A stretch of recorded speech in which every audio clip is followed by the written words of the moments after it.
Film Autopsy. Yeah, man. Yeah. Oh, baby. Ooh. Ooh.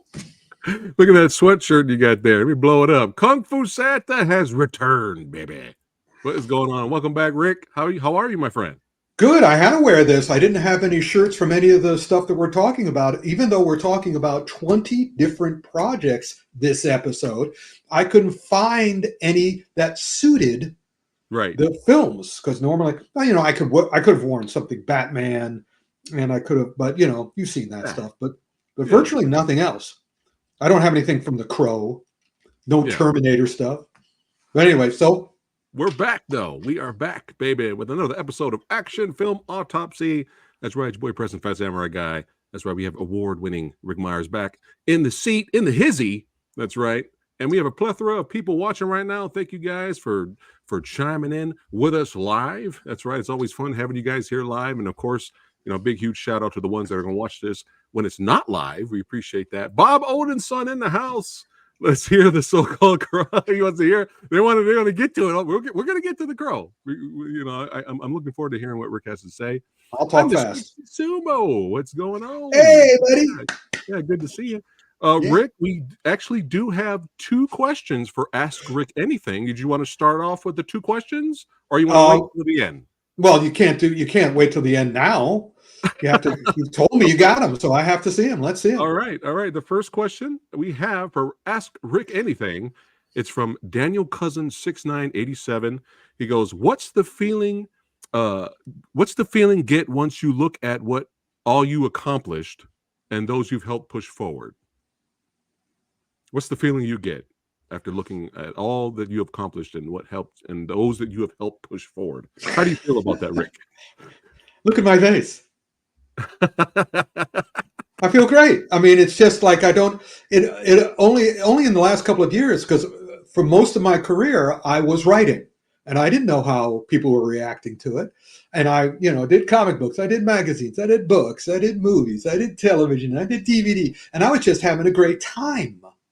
But only later, when I slowed down a little bit, went to all ghostwriting and, on this stuff, people would get in touch with me thanks to social media and sort of go, "Oh yeah, if it wasn't for you, this wouldn't have happened. It wasn't for you." And I'm going, oh, that's cool.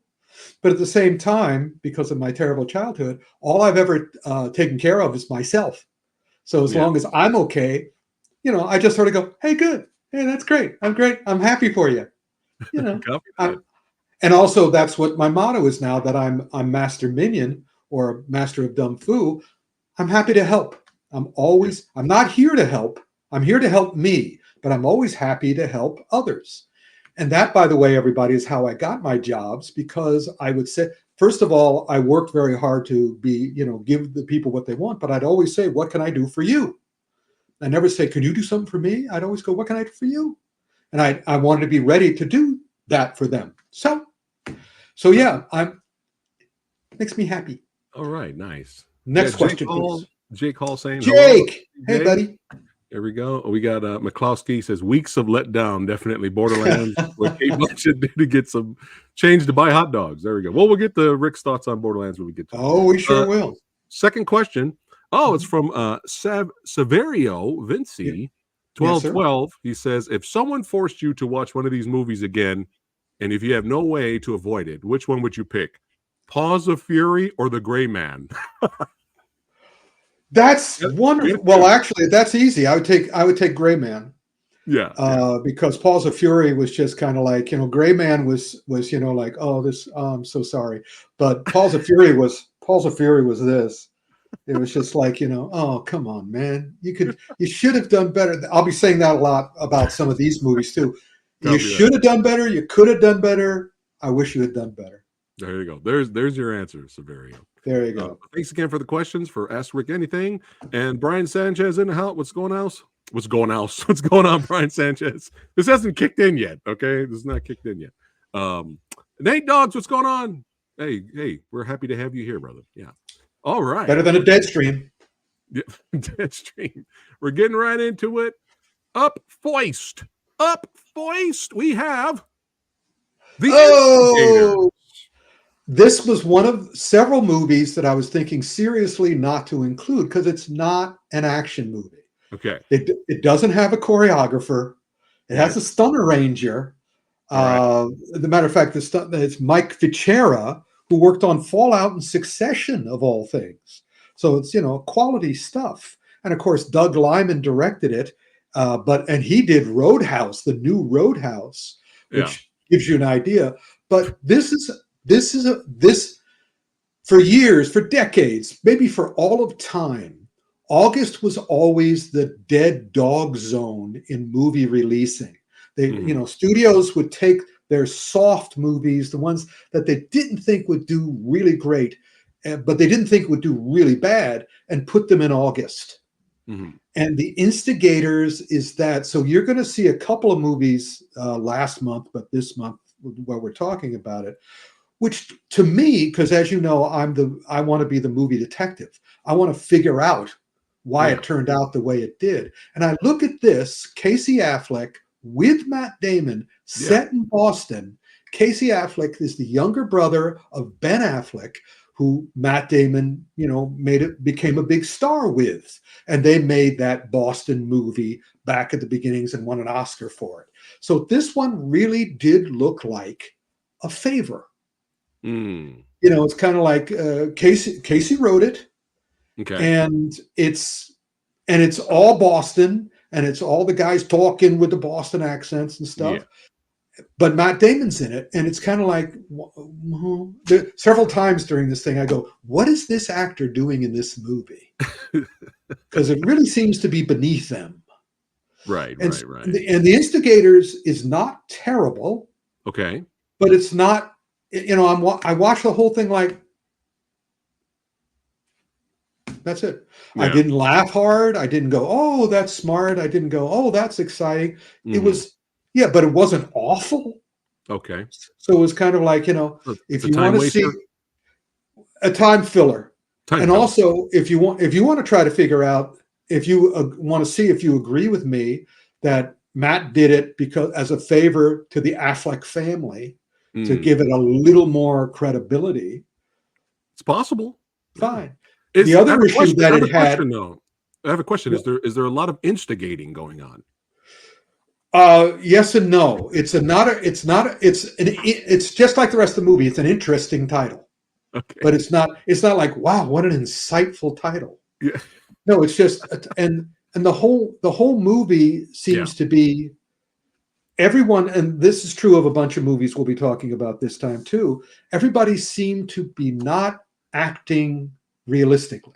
They were camping it up a bit. Not as bad as the big one coming up, but still, it's kind of like, why don't you guys play this straight? But again, acting is hard, so I think everybody in the movie, and Doug Liman went along with them and sort of going, do whatever you want, make it easy for yourselves. You don't have to act, just act. Everybody's acting. Yeah. So anyway. All right, let's move on. We got plenty of other things to talk about. Copy that. Oh, we have the legend Omni Blast is here. Hello, Omni. Good to see you. And it's Brophy time, baby. And we got the Finkster. Oh, Brophy Angel. Hey, baby. Yeah. That's my brother from another. I've had lunch with him. Yes, that's right. And Finkster, what's going on? Dying to hear your thoughts on The Crow and The Killer. There we go. We're going to get to it. Well, don't die. Next up. Yeah. Blasting. We're going on to August on Hi-Ya, and August and Hi-Ya had two major releases. One of them being Blasting, and I love what Hi-Ya does with these titles because, of course, originally they're Chinese titles, and they probably mean Bomb Squad, Noble Intrepid Bomb Squad. No, fuck it. Blasting, baby. Blasting. What is they all sit around in their screening room going, what is this movie about? It's about blasting. And I can't disagree with them. It's about blasting. And if you go on to become a Hi-Ya Instagram guy, they have one little clip from Blasting, the one little tiny fight they have in the entire movie. And they have it on that, and they called the guy with he called him the master, Master Zong Z or whatever. But it's fine. It's just no big deal. Let's move on.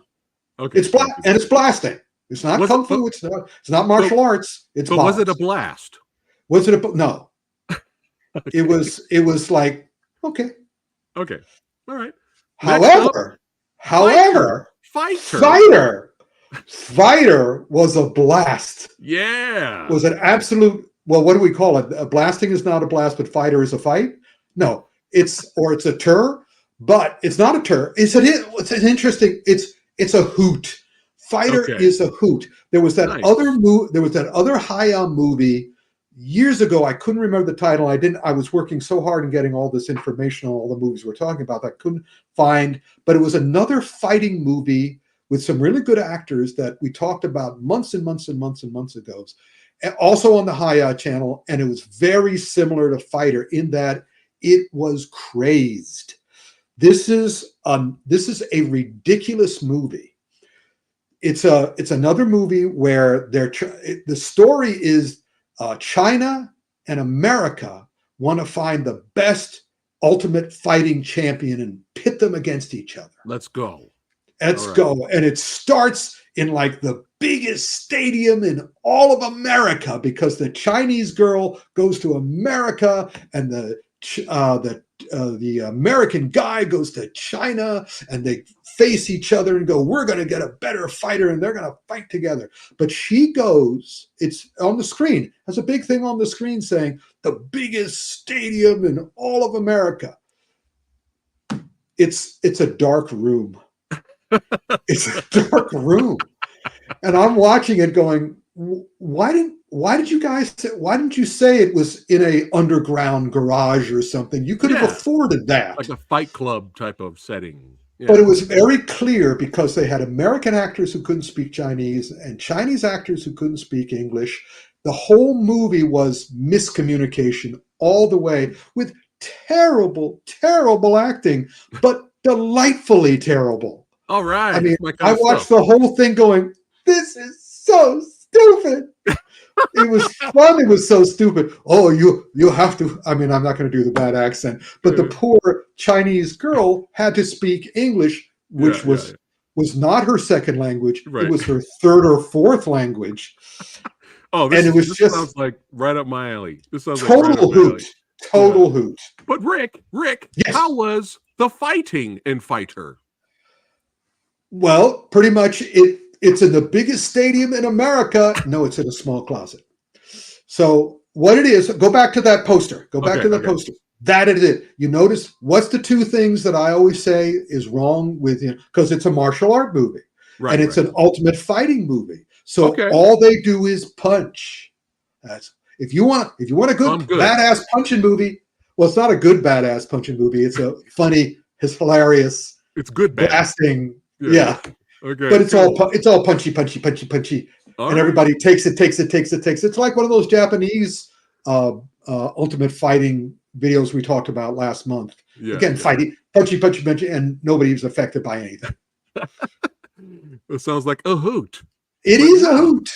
But now, let us go. Let us return. I hope this is a return to form because it's one of my favorite animated shows growing up. We are back with a new vision. Batman, Caped Crusader on Amazon Prime. No, it's not. Okay. We're back. Okay. But it's not a new vision. Okay. It is a follow-up to that, Batman, the animated series, has a lot of the same people who worked on that, working on this one. They're doing an honorable job. Oh. But but you cannot surpass the last one. Yeah, it's really great, and this one's really good. Okay, it's good. It's enjoyable. We'll see how you feel, however, when they do things like. Do you have that picture of the female penguin? I can get it while you're talking. Well, talking about the show. Yeah, they're doing woke stuff, which I don't have a problem with. Right. And they also have wonderful voices and wonderful writers in this, wonderful producers, J.J. Abrams, Ed Brubaker, Matt Reeves, the director of the new Batman movie, Bruce Timm, the guy who did the last one. So it's not don't have huge high. Don't think they're going to surpass it, but they Okay. do a fine job. And the Okay. animation, again, just like the original. There we go. So now we have a female. That's why I thought. That's why when I saw that, I was like, "Oh, this is a new take. It's a new vision." That's why. It's a new take. It's an updated take, and I believe oh,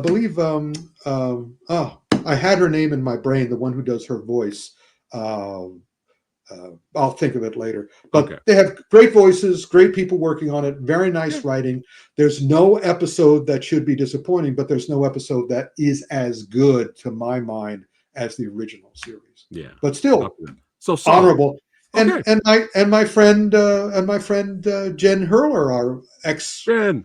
co-host, she didn't work on it, but she works for Warner Brothers, so she was involved with it. Yeah. She wasn't working directly on the production, but she's involved in all the Warner Brothers animation productions. Right. Copy that. We have Gail here says is a good adaptation of Yeah. the 1940s version of Batman. All right.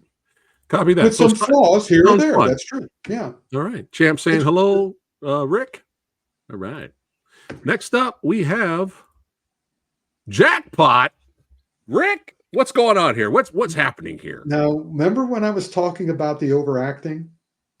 Yeah. This should have been good. It's directed by Paul Feig. Yeah. It's written by the wonderful Rob Yes Combe. Uh-huh. So if you ever ask him, would you like a comb? Rob would say, yes, because his name is Yes Combe. Yes. Well, he wrote something, and Paul Feig, look, the director, it says right there on the poster, of Bridesmaids, The Heat, and Spy, his 3 good movies. Okay. You look at everything he's done since, and it's like he's going, I don't give a fuck anymore. Mm. I mean, his female Ghostbusters was a real tragedy. Yeah. And I like both these performers. I like John Cena more than Awkwafina, because Awkwafina, Awkwafina is kind of like saying, you want somebody to overact, I'll do it. And John Cena's been trying not to overact recently. This is a hateful, ridiculously exaggerated movie that's not funny in the slightest. Everybody is working at 1,000%, 24/7, every nanosecond of this film. Within 20 minutes, I was exhausted. Oh, that's not good. And I was very unhappy. Everybody's so stupid. Everybody's so strident. It's an S movie. It's strident and stupid. And I like these guys, and the tragedy, just like the female Ghostbusters, is they could have done it well. Sure. But for some reason they chose not to. Yeah. This one doesn't think much of its audience at all. You'll swallow this stuff. You're all assholes out there, so here, this is crap for you. Copy that. Just a shame. Crap for you. All right, Jackpot. All right, this one, I've been looking forward to watching this. Oh, not that one yet. Actually, I've been curious since I've seen all the Tiger Media movies coming out. They're supposed to be homages to old school. I love the title, Art of 8 Limbs. I was like, oh, we're gonna get some Muay Thai in here. What's going on, Rick? I think what I think happened was they saw the movie, and if you look at the list of the Tiger style movies, the Tiger style media movies, if you look at the ratings, this one's the lowest rated. Oh. And deservedly so, because what they decided to do, and it's painfully obvious, is they were going to do a rehash. They were going to do the Muay Thai Enter the Dragon. Okay. Which does that leading actor no favors at all. Oh, no. Because the plot is so blatantly Enter the Dragon that it's like, but first of all, you have Muay Thai. And secondly, you don't have Bruce Lee. And you don't have the Bruce Lee of Muay Thai. This thing is it's not exactly a mess, but it is so derivative. And also the fights are all done choppy. Oh, no, the editing? But how else are you going to do them? Because it's Muay Thai. And Muay Thai is choppy. but it might as well also be it might as well have been a Taekwondo movie, because again, it's kind of like it's just very disappointing. It's also padded. Again, we have several of these. We have, last month, as you know, if you watched our video on the recap of the Kung Fu Extravaganza, our theme was DIY dreams. Make it your own. And this is one of the the Tiger Style Media. They're doing their own, and several of them have been okay. This one is unfortunately their weakest, and it's a shame. Yeah, that sucks. Yeah, it's all right. Best thing about it was they said we have to come up with a really good title for this, because the rest of the movie's not going to hold up. I was sold by the title, so we'll see. I'll check it out anyway, just for fun. Mm-hmm. But this one I've been looking forward to for a long time. I haven't seen it yet. Life After Fighting. Rick, how's our boy here? How did he do?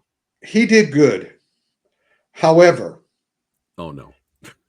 Well, no, okay. It's okay. I mean, because if you're going for badass punchy and kicky, this is the movie. Okay. I mean, it's got like an hour's worth. Unfortunately, it's a 2-hour movie. Oh wow. Okay. The issue is if Bren, who wrote it and directed it, stars in it, choreographed it, if he had gotten someone else to help him write, because there's huge sections. If this had been 90 minutes, it would have been one of the best movies of the month. But it's 2 hours. Oh, wow. And again, this is a Kung Fu Santa fast forward to the fight movie. Okay. No question. Movie. And then again, and there's plenty of fighting. And he does bring it out, and he's so good. He probably could have done less fighting too, because by the end of it, it's kind of all right. Yes, you're not going to die. I understand you're not going to die, and you're not going to show pain.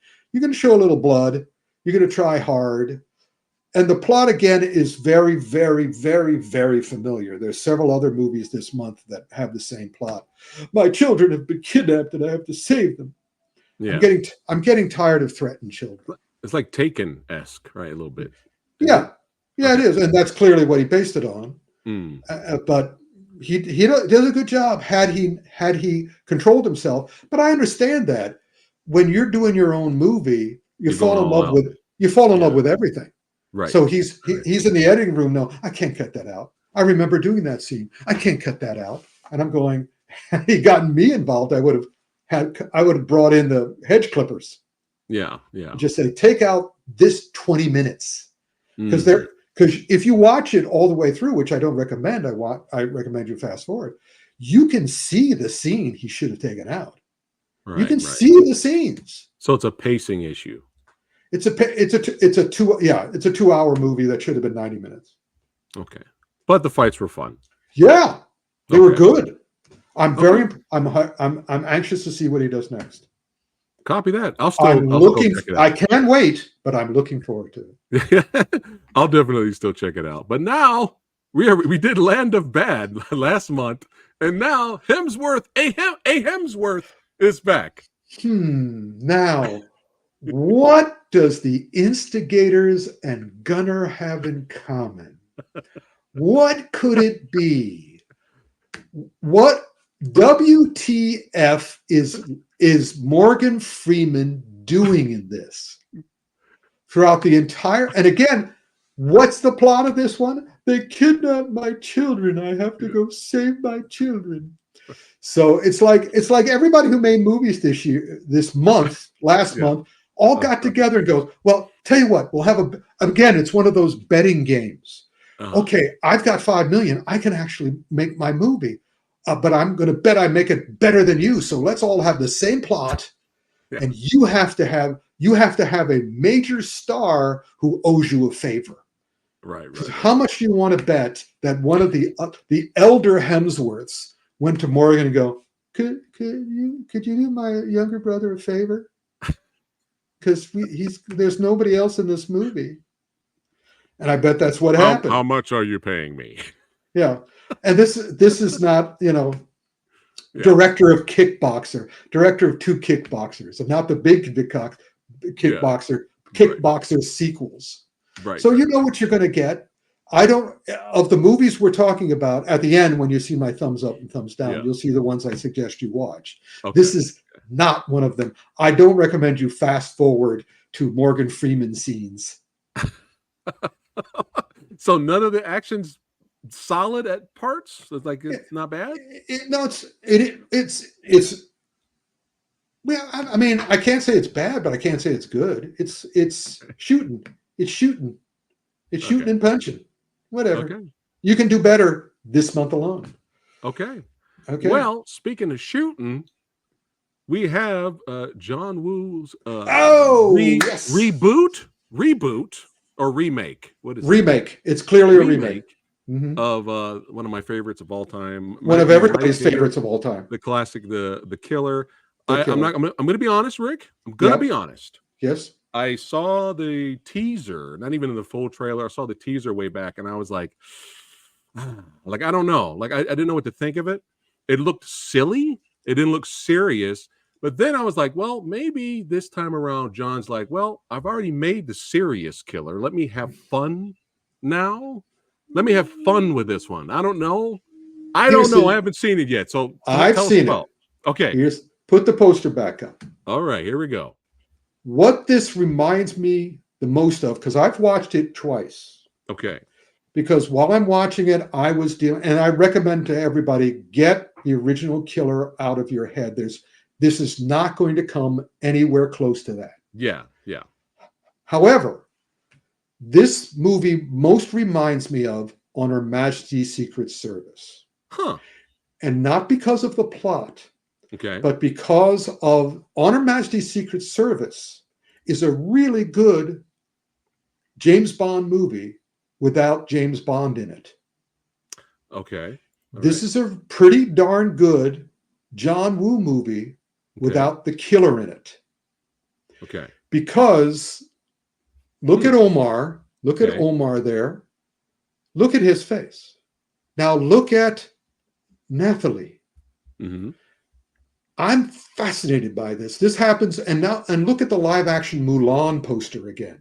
Whenever the actor or the performer cannot act on the poster, they're not going to be acting in the movie either. On Her Majesty's Secret Service was a James Bond movie without James Bond because they had a stand-in playing James Bond. And here we have a stand-in playing the Killer. Originally, it was supposed to be Lupita Nyong'o was supposed to play this part. Right, I heard that. Yeah. But then it got delayed and she had to leave.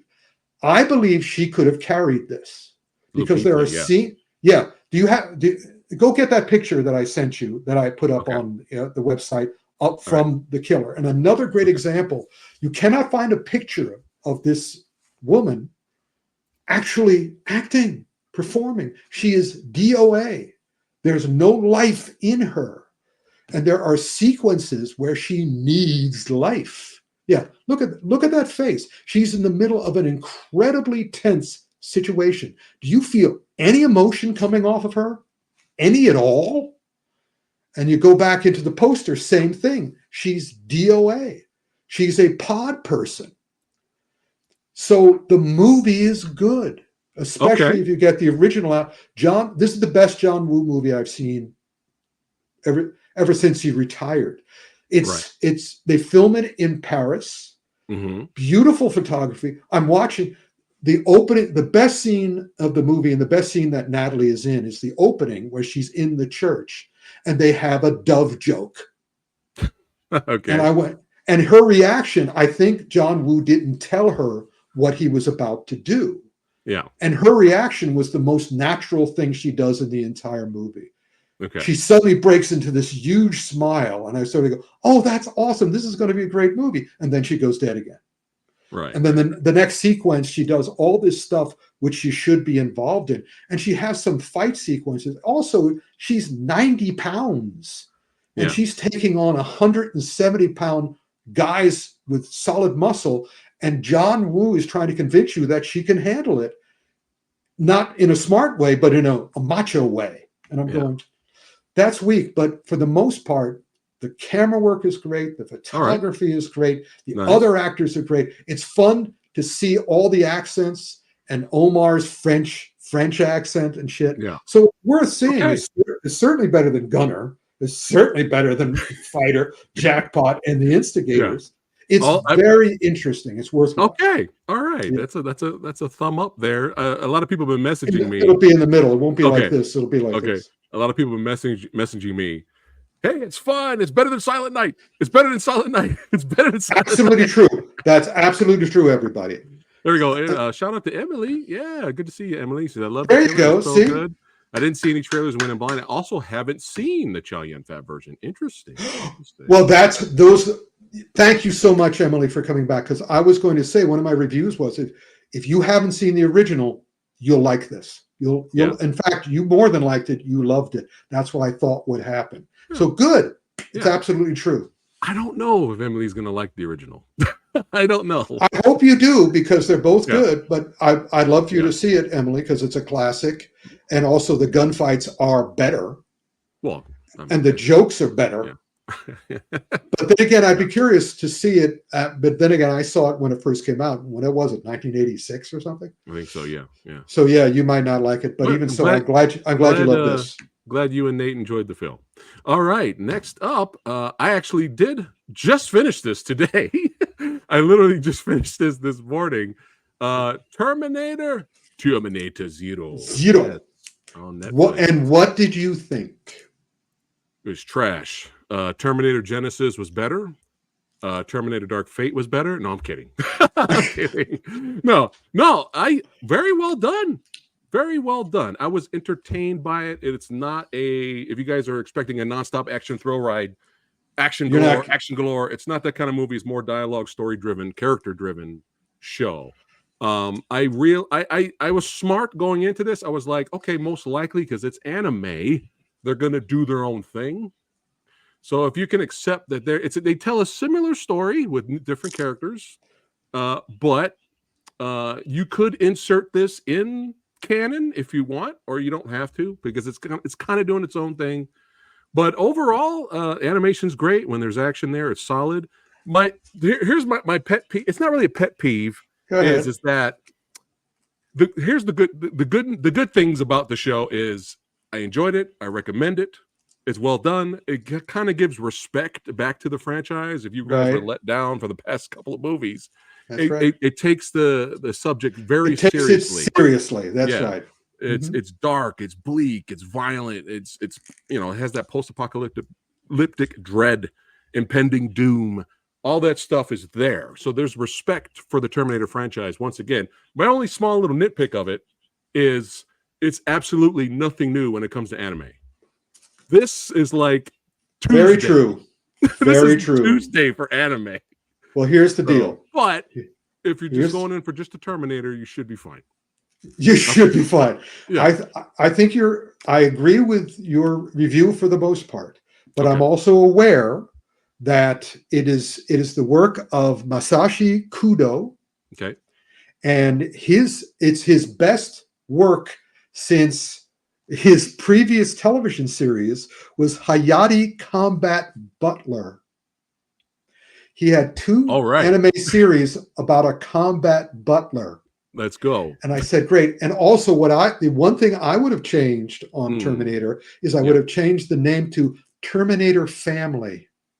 Because this is all about the families of the people who were involved at the very beginning of the Terminator. And also more than just anime it's more than dark. It's also time travel-y. Right. It's time paradoxes and all that stuff. And at first I was a little disappointed because I wanted more Arnold. I wanted more Robert Patrick. But since I knew it's not about the Terminator, it's about the family around the Terminator. And as such, it's reputable. But you're absolutely right. Nothing. It would have been great if they had done the anime style in a more James Cameron approach. Right. That would have been cool too. Yeah. Still worth seeing. Definitely worth watching. We recommend it for sure. I would like to see a season 2 just to see where they go with it. I'm just out of curiosity. I You know don't where they're really going need with it. one, but I No, would like to because it's see the it. past. We know what Right, happens in the future. right. So it's like, But whatever. yeah, love the animation. Very well done. Yeah. Something happens at the end that brought emotion out of me, and I was like, Oh! but I'm not going to spoil it. But yeah, Oh, yeah, I know if you exactly guys what you're watch talking about. if you guys watch the TV show The Strain, and you get to the end of the second series finale, and if you know what happens there and why you're mad, you make it a little bit of that at the end of this, but At the same thing that happens in the Tom Baker Doctor Who when he has a chance to destroy the Daleks. yeah. Same thing. And when I knew it was going to happen, but Right, I didn't react the way you reacted. I reacted this way. Oh, pshaw. I'm going You to use that just, now. you aren't, oh, you guys ruined it. You could have done really good. But that's why I said from that moment that happened, I went, fuck a sequel. There you If go. you're Still like it. Still recommend it though. still good. It's better than John Connor getting killed in the beginning of the movie. Yeah. Dark Fate. All right. Next up. Sorry, spoilers. Next up, Mission Cross. What is this, Rick? We are now off of we're Terminator Zero, The Killer. We're on Netflix, and this is a Korean movie, right? Which is a delight. Right. Zero was a lot of fun, but I felt the older brother was a no. Well, you're absolutely right, Gail. Yeah. But in any case, yeah, that's why I'm happy not for the sequel. This is something the Koreans do so well. They take a romance, an action romance, and they make it enjoyable. It's a romantic action thing. It's the woman there is a cop, and she has a husband that she just barely tolerates. He's on the left. And you find out soon enough that he is an ex-special services guy, but he's kept that a secret from her because he doesn't want to overshadow her in any way because she's rising through the ranks of cops. And the only problem I had with this movie was there's at the beginning, in the first half hour, she has a fight. She's going and tracking down these terrorists. And she goes into a motel and she breaks into the motel where she knows a bunch of the henchmen are. And she beats the crap out of them. Right. And she does it absolutely right. What I've been bitching about for all these months is that, and even in The Killer, where they take a woman and they pretend that she's a man and have her fight like a man. She fights like a very, very, very angry, violent, smart woman. At no point does she do anything that's stupid. Yeah. I mean, look at that face. Compare her to The Killer. She's acting. You can see that there's energy coming off of her. And not only are you acting, look at the two of them. They are shooting in character. In other words, that's the way she is throughout the movie. That's the way he is. She's got something to prove. He's a pro. And it's like, but he's also a human pro. So she slowly discovers as the movie goes on that he is an ex, and she falls in love with him all over again. Oh, and they become a team. I am really looking forward to a sequel for this because this was very smart, very exciting. The only problem was that at the end when she fought. And even though one of the major villains is also a woman, and I wanted them to have a fight in character, but again, they fought like men, and I was like, going, "Oh man!" I went back and watched the first fight again in the motel. That was just a great fight. All right. And by the way, it's written and directed by a guy, and this is his very first project. This was his explosion onto the Korean entertainment scene. All right. His name is Lee Myung-hoon, and I'll be looking for his future work. Shout out to him. All right. Yeah, The Union. Well, this is basically... I love the pause and the sigh at the same time. This is the Netflix American version of Mission Cross. Really? It's the same thing. It's about their two ex-lovers who reunite, and she Old Flame, New Mission. Halle Berry is a special operative for a spy company called the Union. It's not called she's the woman from the Union, not the man from Uncle. Right. And he's and Mark Wahlberg. And again, look at them act. Look at them act. They're in character. This is a fun movie. Okay. It's not, but the problem with it is it's not really a problem. You just have to be in the mood for it. There is not a moment in this entire film where those two are not bantering. Even in sequences when they really should be taking it a little bit more seriously. See, because once they start bantering, and this is still okay because I knew that nobody's going to get hurt because they're bantering, and it's Mark Wahlberg, and he always does this stuff where nobody's surprised by shit, but it's enjoyable. But my problem, this is a good example of the reviewer's lament. In other words, I watched Mission Cross and the Union as a double feature.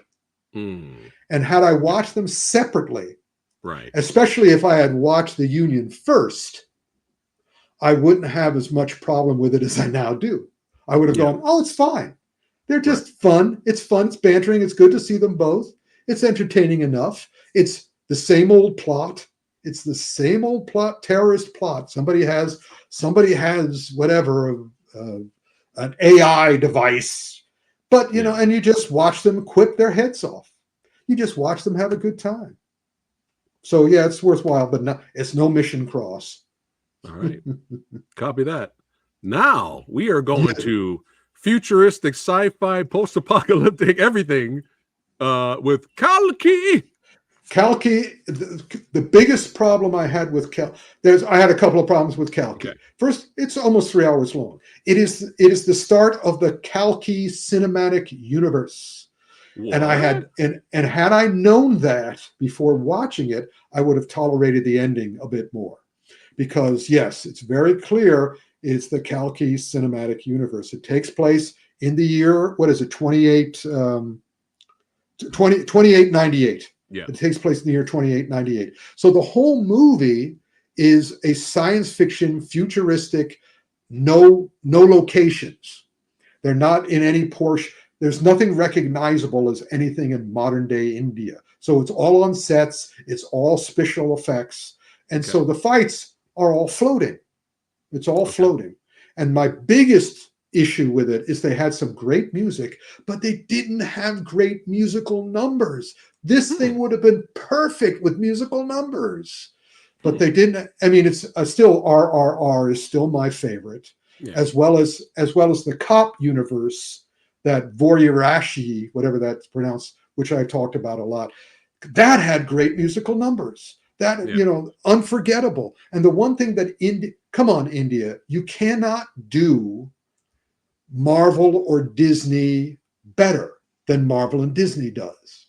You can't do it better. So you should do what you do best, which is the one thing that is unforgettable to, the Guilo eyes. I don't, what do they call Guilos in India? Does anybody know what because they call Guilos in China, called Gaijins in Japan. What are they, what are stupid white people called in India behind their backs? I have to look that up. But that's the thing that I love the best. Those musical numbers are unforgettable, and they're perfect blendings of action and music. Yeah. So it's a shame that you didn't. So there is musical numbers, but they're not standouts. There's no singing and dancing. Oh wow. Okay. There's just music. There's songs in the background and stuff. Oh, gotcha. But he doesn't break into song unless somehow I missed it or unless I got a cut version. But so you said the action was very floaty. It's all floaty. It's all special effects. It's all visual. It's everything. It's everything that. But because Kalki's a god, basically this is the Eternals. Okay. Except but it's also Indian mythology and folklore, which makes it more interesting than the Eternals. Okay. But still not great. Okay. Copy Not that. for me. Well, I'm sure it's a lot better than this movie. Oh. Shout out to Nate who's watching right now. He messaged me. He's like, "Hey, we just got done watching Borderlands," and he said his only thing he said to me, he was like one couple of words was, "It's a movie." Are you sure, Nate? Are you sure it's a movie? No, what it is a fuster cluck. And I love the people who came up with the tagline. You know, I'm sure in the advertising room, the marketing room, they all went, well, we should call it Misery Loves Company. And they go, no, we can't call it Misery Loves Company. That'll be too obvious. But hey, Chaos Loves Company. That's pretty wink, wink, audience. Wink, wink, wink, wink. This thing was a total fuster cluck. I mean, almost as bad as Jiggly. And I'm always astonished how things like Jiggly and this are made, because they finish it and then some producer who has his own axe to grind saying, I'm going to ruin this movie. I'm going to go into the editing room and I'm going to ruin this. Okay, you have to come back. We have to do all these reshoots. Why? Because I said so.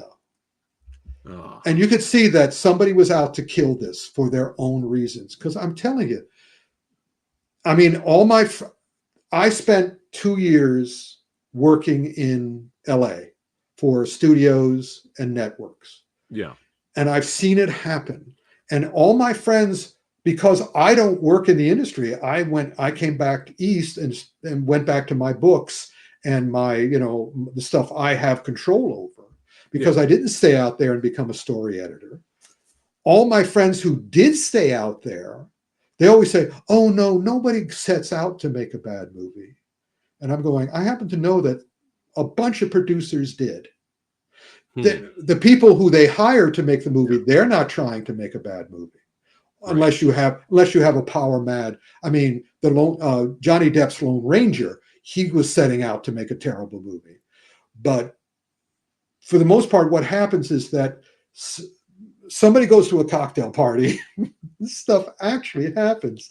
Somebody goes to a cocktail party and gets into an argument with another producer, and they have a bet. Yeah. That they're saying, well, I want to make sure, I don't want video game movies to succeed. So let's make sure, because it gives them power. For years, they did it to blacks. For years, they did it to Asians. For years, and they're still doing it to women. But the big studios are. Yeah.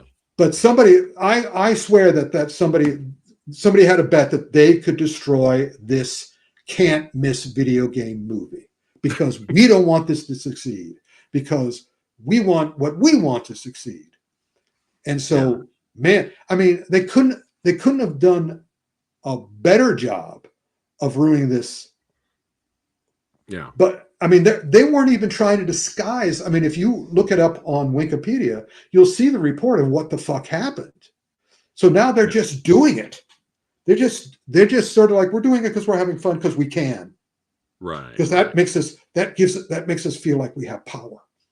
And you're not going to cancel us for making bad movies like the way we've ruined all the other the most recent G.I. Joe movies. You can't. Yeah. You're not going to cancel us for that. So we'll just do it because we can.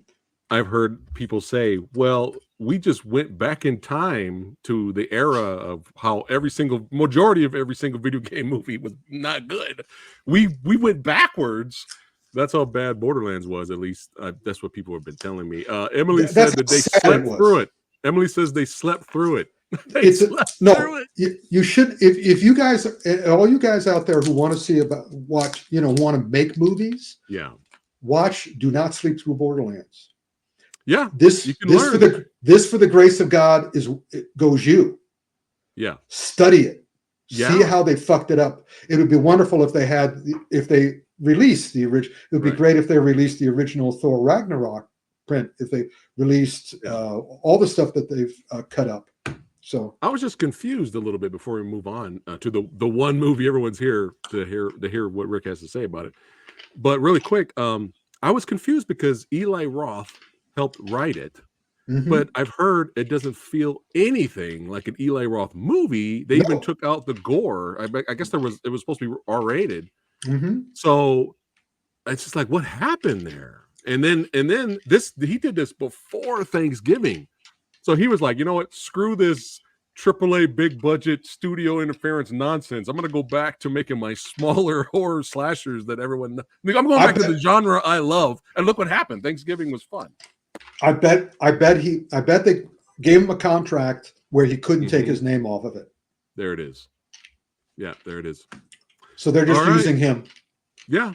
All right. The movie everyone's here for, to hear Rick's thoughts. We have everyone's favorite movie of the year, The Crow 2024. True Love Never Dies, except this movie's box office. Rick, honest thoughts on The Crow, good or bad? I'm waiting to hear if there's any. Not good. Here's the situation. Okay. The Crow is cursed. As a character, I always had a problem with, and I know the James O'Barr very well. We spent many years sitting next to each other at conventions, and I've talked to him a lot. Yeah. And he was on the set of the original Crow when Brandon was killed. Oh, man. And I was called, not by him, but immediately by somebody on the crew to tell me that Brandon had died. Right. So it is the character is cursed, because even before that movie came out, I was talking to James that, I had the same problem with The Crow that I had with Spawn. Because both Spawn and The Crow, they are what they are. Yeah. I mean, they're undead. You can't kill them. They come back and get their vengeance. They get their vengeance. Good night, everybody. And so there's nothing for me to be involved in. But after what happened on The Crow and what happened to the subsequent Crow television series, I understand that whoever Rupert Saunders, who also directed Ghost in the Shell, and Laurent Busson, who was also the action guy on The Witcher, I understand they wanted to do their version of it. Yeah. But their version did not improve it in any way, shape, or form. And also, because the plot is so closed, they could have made it better. This is another example. But here, I think, again, on the basis of the way this movie looks, and on the basis, I bet the original script was better, because I don't think they would have gotten Bill had the script not been better. And I believe they cut this up again. Okay. For whatever reason they did. But yeah, it's a shame. It's not good. It is bad, but it's not. But I would love to have seen it in its original form. Right. Well, everyone who, you let me know what is your opinion. People that hate the movie was like, how dare they remake this and do it this way? The people who love the movie, I've actually talked to a lot of people who actually enjoyed it. Oh, really? And, props to them, right? But they defend it, saying it's not a remake. They never say his last name. It's a reboot. So which one is it, Rick? It doesn't. I don't care. Okay, there you go. I don't have to choose what it is. And the only thing I choose is it a movie I want to see again or see a sequel to? Right. No, it's not. All right. Yeah, I'm not going to try to define it. Okay. It was a mistake. It should not have been done. It was a mistake. The Mistake 2024. I heard all the actions at the end. Thoughts on the action? He's dead. He's living dead. So it's moot. It's they fight. Okay. He kills. Okay. Good night, everybody. I mean, I haven't seen it yet, but you could spoil this for me. Now, the original Crow with Brandon, the villains found a weakness. If they damage the Crow, they damage him. Did the villains find any weakness in this one? You're going to have to tell me. It's left my brain. Okay. Oh my goodness. Jack says she hasn't seen it because she doesn't want to get heartbroken. Some movies they should just leave alone, or like you said, Rick, if you're going to do it, improve it better, make it better. Yeah, do it better. Oh boy, I can't wait to do my review on it at some point. Me, Lady Fat's gonna have fun with I am one. looking forward to that. Yeah. We'll be honest too. We'll talk about the Of stuff. course you will. If we did we'll talk about it. Yeah. All right. And I heard you go, Rick, they found a way to hurt him. Yeah, but do they have an Indian musical number? That's what I want to know. Do they have an Indian musical number in it? In all movies, no matter what genre. Every movie from here on in. Yes, that's right. Trap, speaking of music, I heard some things about M. Night Shyamalan Ding Dong's newest film. Rick, Trap. Yep. What's going on with this one? It's fine. It's fine. It's fine. It really is. I mean, Okay. I've been angry at M. Night Shyamalan Ding Dong ever since Airbender, Avatar: The Last Airbender. I mean, him ruining that was something I thought I would never forgive him for. But then I said, okay, at least it got him to do what he should have been doing all along, which is making his own movies from his own scripts and making a lot of money off of them. Right. Because he keeps the budget way down low. Right. And this, as a variation on the assassination, well, this is a serial killer movie. Right. So I'm tired of those too, but he's doing it. It didn't make you want to do this. It didn't make you want to do this. No, it's a family affair. It's a family affair. Is it false advertisement? Because a lot of people were like, "Ooh, he's doing a serial killer movie," and then when they saw the movie, they were like, "What is this?" Well, it is. That? Okay. No. Still is? The plot isn't. Josh Hartnett does a really good job. He performs extremely well. He's a serial killer, but he's a serial killer in the title situation. In other words, all his murders happened before. Well, not before, but most of his murders happened before this movie started. This movie basically starts where they're trying to trap him. Okay. And thankfully, M. Night Shyamalan's daughters are integral in involving that. And also, it's the interesting situation. It's an interesting movie because it's also about the relationship of a serial killer with his daughter. So the concept's interesting. Yeah, and it's also played out very well. I'm unhappy with the ending, and you'll know why when you see it. Okay. Because you know the thing that bothers me the most about these movies. And they do that in this movie, and it's kind of like, yeah, of course. All right, fine. All right. I know what it is, but I won't ruin it for everyone. They did it well. Okay. All right. He did it well. Hopefully this is a better horror film. Maxxxine, I've been looking forward to seeing this all year. I've enjoyed. Well, what we're going to do, I should have told you, we're going to reverse what's happening here. It all started in 2022. Okay. As I said, Hollywood has spent, producers and studios have spent decades sabotaging female-driven action and horror. And in 2022 or 2020, when the pandemic started, three or four auteurs, writer-directors, said, the studios are not going to do it. The major studio producers are not going to do it. We're going to do it. Yeah.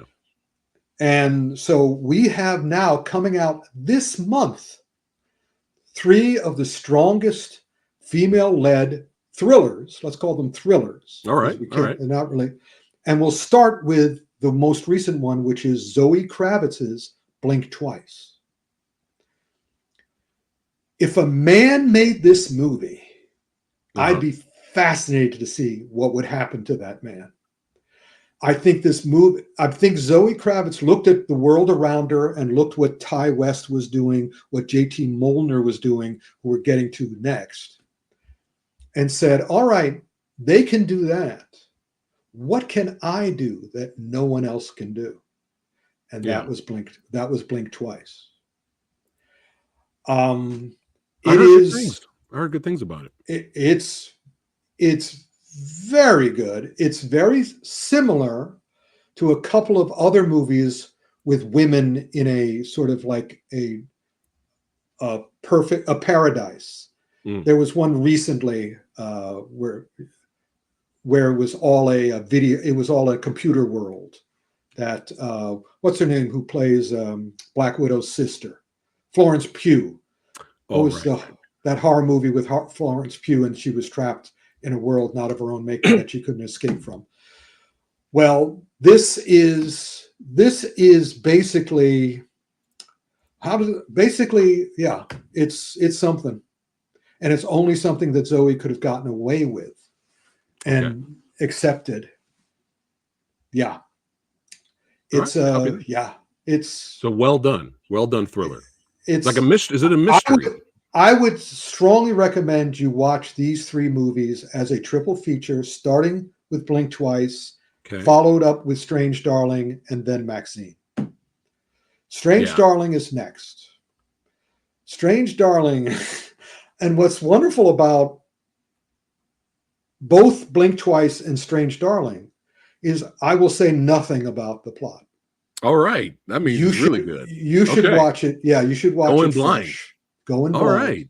All right. Nice. And it's just kind of like, and I'm watching it, and everybody, there is sublimely brilliant, the cleverest thriller, a relentless thrill ride, one of the most fascinating, flawlessly constructed thrillers in ages. True. Wow. True. All right. Is this based on a Stephen King property? I hope not. Okay, I just had to throw that in there. But again, I'm not going to say anything about the plot. Anything I can even commenting about whether it's from a Stephen King story might give you a clue, which I don't want you to have. Okay. Ooh. Because I saw people posting things about Strange Darling. Strange Darling. There was Strange Darling. And I was I don't want to know anything about it. There is one thing about the just before, I like the ending, but there's something that happens before the ending of it that I didn't like. Okay. Yes, best of Going Blind. Yeah. Copy that. Very true. Thoughts on Maxxxine? It's my favorite of them up. Wow. All right. This is if they were going to quote me on the poster, it would say ballsy Rick Myers. Okay. It would say this is one ballsy movie. This has had Maxxxine is awesome. There are 2 other movies with this wonderful actress. Yeah, she's great. She's really great. And I hope she gets a lot more work. She's ballsy. Maxxxine is ballsy, but she's also incredibly smart. And she acts like a woman. She doesn't act like a man in a woman's body. But she's a badass woman, tight-ass woman, ballsy woman. Yeah.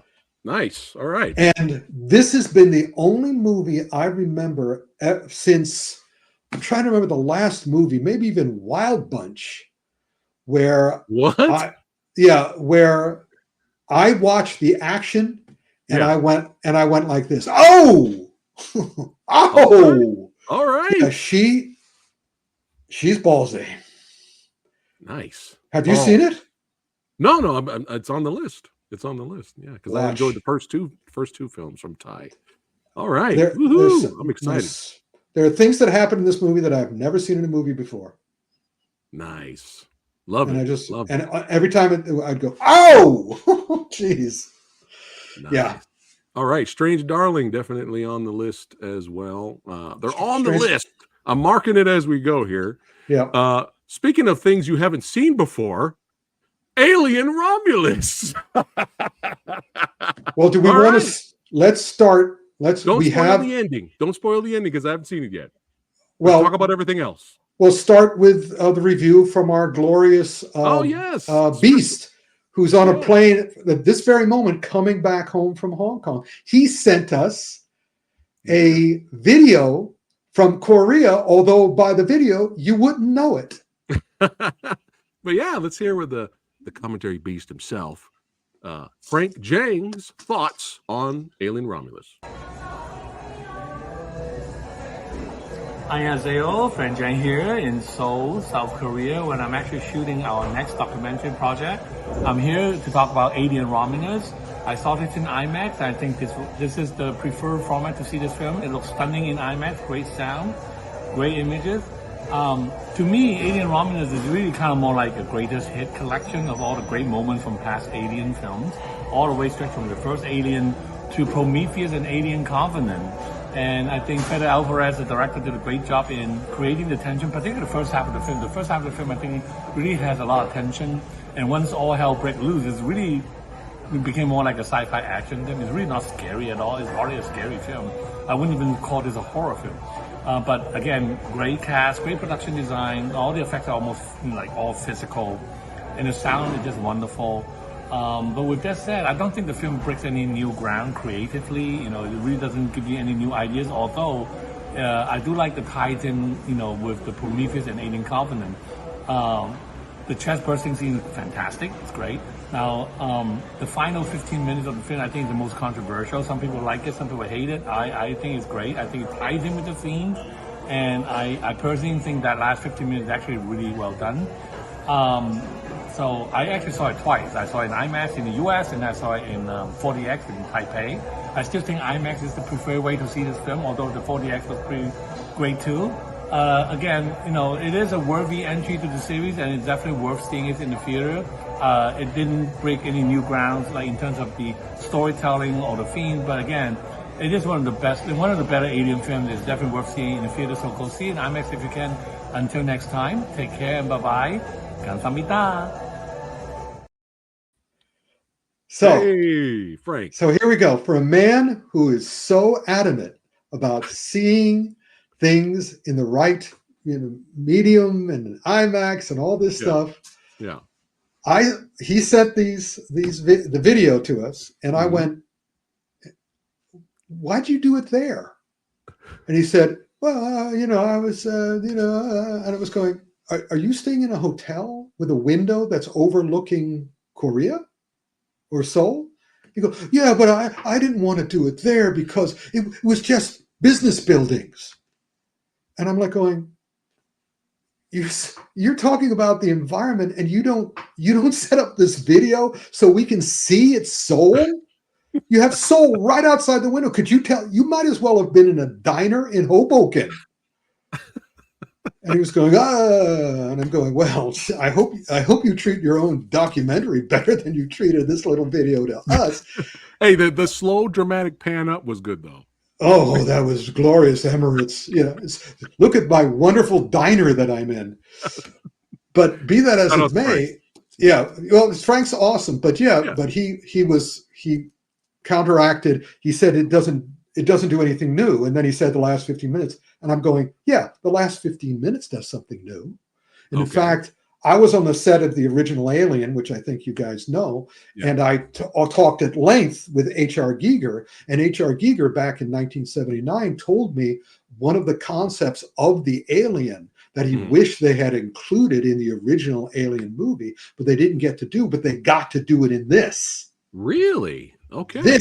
They took the original idea and they did it in the last 15 minutes. So I was going, even though H.R. Giger is gone now, I just want to go, yay! I hope all right. I'm happy for you, H.R. There you go. And is this the Alien Covenant apology movie? No, you see, here's the issue. Okay.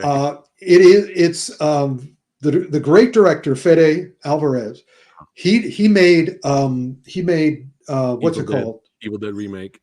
And what was the other one? The Don't Speak. Breathe. Don't Breathe.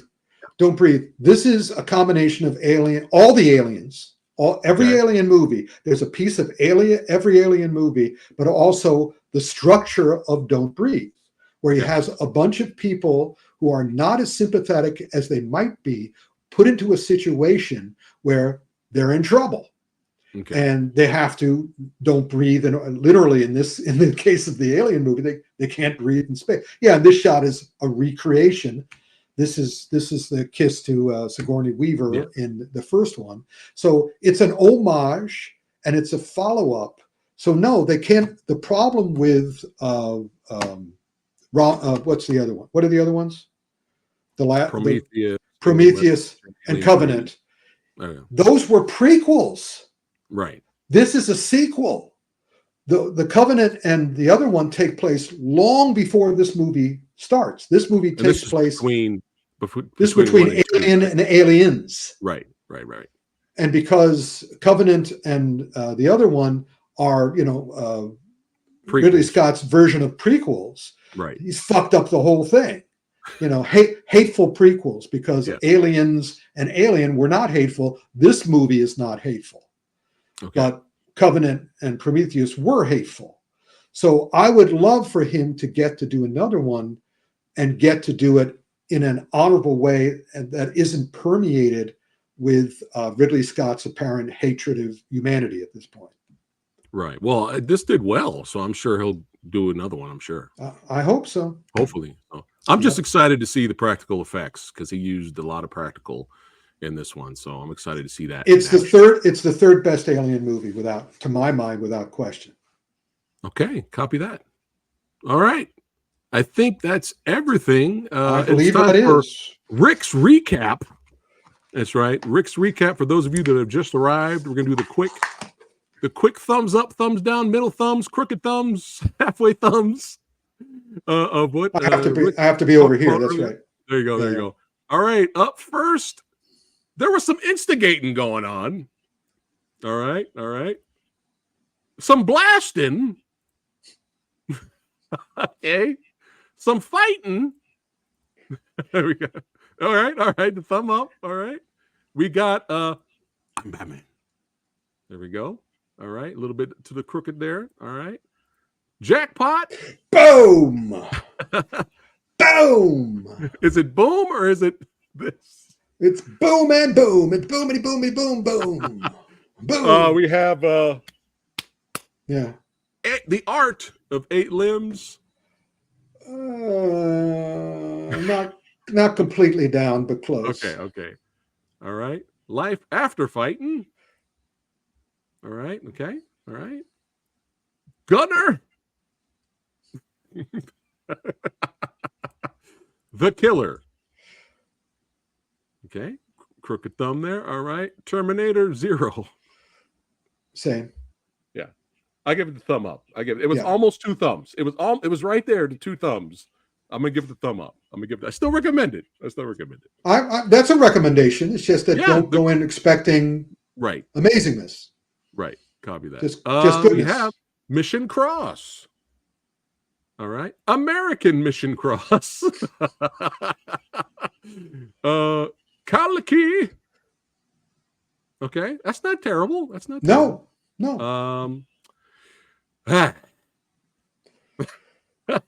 Get us. And it's a trap. All right. Maxxxine. Yeah. Nice. 2 thumbs up. I bring some balls up if I could. Some balls. Hold on. It's 1 ball up. 1 ball up. Blink twice. Okay. All right. Strange Darling. All right. And last but not least, Alien. We're sorry for the previous movies, Romulus. Okay. All right. That's it for today's episode. If you guys know, hold on. I got to get the video up now. If you guys want some cool swag, some celebrity autographs, a lot of cool stuff, you guys know what you need to do. You want a piece of me? You want a piece of me? You want a piece of me? Oh, you want a piece of me? You want a piece of me? You want a piece of me? You got it! Get a piece of Rick. He just sold the Richard Donner signed letter to me. Yeah, they just sold that, so you can't get that anymore. Oh, all right. Well, hey, if you guys want to check it out, the store, the links in the description box below. Check out the store. Tons of autographs, Jackie Chan, all kinds of cool stuff down there. Check out the store and get a piece of Rick. That's right. In your hizzy. But it's good to see everybody here. Yeah, man. Thank you all for watching, hanging out with us today. And please, those of you that did not watch this live, you watch this afterwards, let us know in the comments below what you thought of Alien Romulus, what you thought of The Crow. If you really love The Crow, you're like, fuck the haters. The Crow is my favorite movie of 2024. Hey, let us know and why. It'd be fascinating to hear That's right. Frank Jang loves the executioners, Rick. So it's fascinating. It's fascinating when people like something that you hate. It's fascinating to hear. But yeah, let us know about all the properties here, what you guys thought about it. Don't forget to like, share, and subscribe to the Old Samurai Guy. That's right. And don't forget to listen to this on Spotify. Follow us there as well. And follow Rick. That's right. Follow Rick. Links are in the description box below. Omniblast. That's right. She's saying take care, everyone. So we're going to repeat what she says. All right, guys. Take care. We'll see you on the next one, baby. Got some horror movie reviews coming up. I'm kicking them out. Boom, boom, boom. Tons of horror movie reviews every week just for you guys. So stay tuned and see you on the next one. Take care.